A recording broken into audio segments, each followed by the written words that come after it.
saya 2002036. Pada kesempatan kali ini saya ingin memaparkan sedikit tentang 7C dalam komunikasi bisnis secara efektif. Apa sih 7C itu? Di samping itu juga saya akan membahas tentang apa yang menjadi penghambat atau hambatan-hambatan apa yang ada di dalam komunikasi bisnis.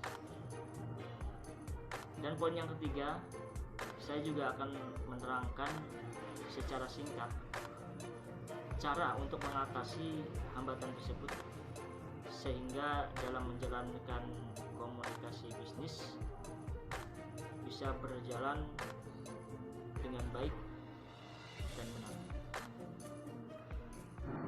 Assalamualaikum warahmatullahi wabarakatuh. Jumpa lagi dengan saya.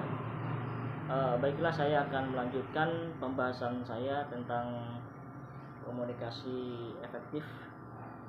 Dalam melakukan komunikasi yang efektif terdapat 7 faktor komunikasi yang perlu diperhatikan.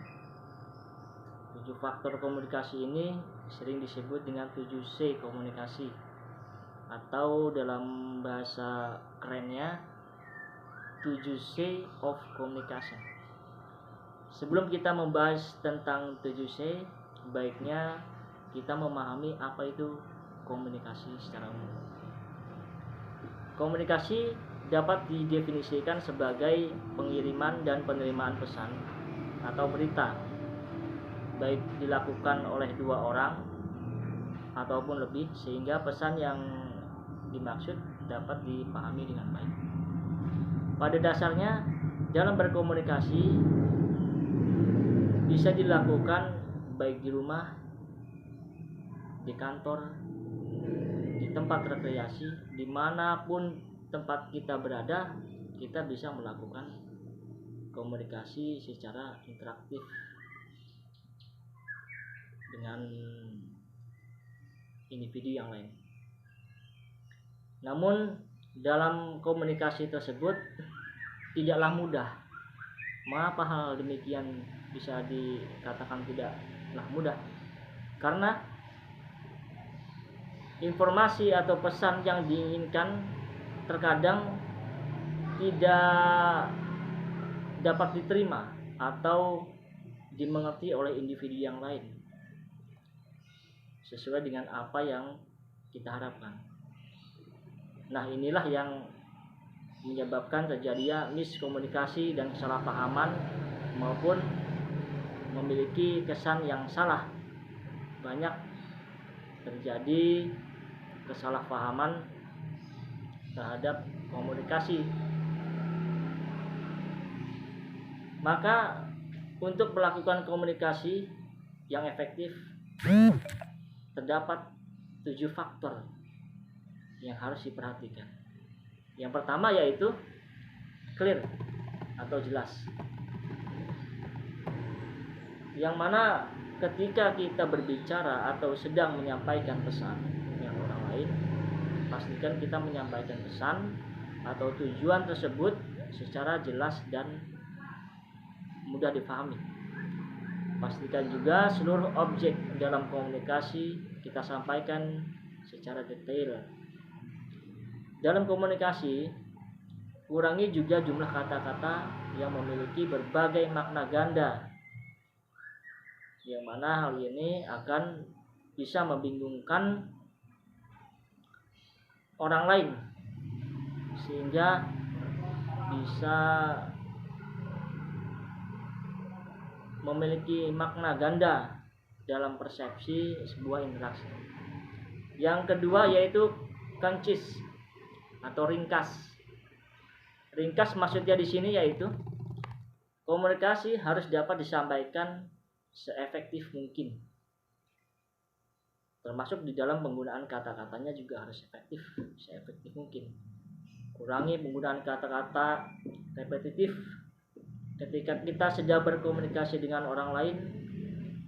Tetap harus sampaikan poin-pointernya saja yang penting. Jadi jangan terlalu bertele-tele dalam berkomunikasi. Hal ini akan membingungkan orang untuk memahami pesan yang diterima oleh komunikator. Yang ketiga yaitu konkret. Poin-poin komunikasi yang akan kita lakukan harus benar adanya.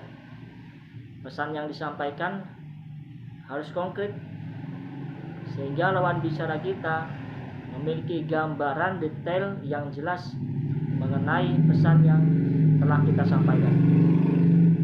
Beberapa detail harus kita sampaikan dengan apa adanya, sesuai dengan fakta agar tidak disalahartikan oleh lawan bicara kita. Yang keempat yaitu koheren, masuk akal. Maksudnya di sini yaitu dalam berkomunikasi poin-poin yang konkretnya saja yang harus diperhatikan agar komunikasi dapat berjalan secara lancar. Dan poin konkret komunikasi harus